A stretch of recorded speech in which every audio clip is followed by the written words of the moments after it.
आज हम समझते हैं कि प्राणायाम क्या है और कितने प्रकार के प्राणायाम होते हैं।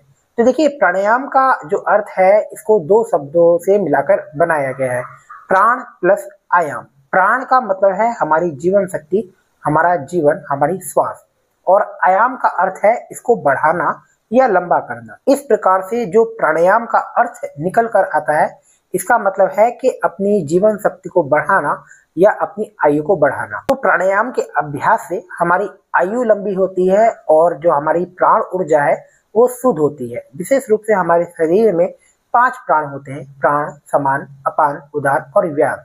ये पांचों प्राणों की शुद्धि प्राणायाम के अभ्यास से होती है। तो ये तो प्राणायाम का अर्थ हुआ। अब हम समझते हैं कि प्राणायाम के कितने प्रकार होते हैं। तो जो योग शास्त्र है उसमें मैंने 10 प्रकार के प्राणायामों के बारे में पढ़ा है। यह है अनुलोम विलोम प्राणायाम, सूर्य भेदी प्राणायाम, चंद्र भेदी प्राणायाम, उज्जाई प्राणायाम, उद्गीत प्राणायाम, कपालभाति प्राणायाम, भस्त्रिका प्राणायाम, भ्रामरी प्राणायाम, प्लवली प्राणायाम, स्तंभृति प्राणायाम।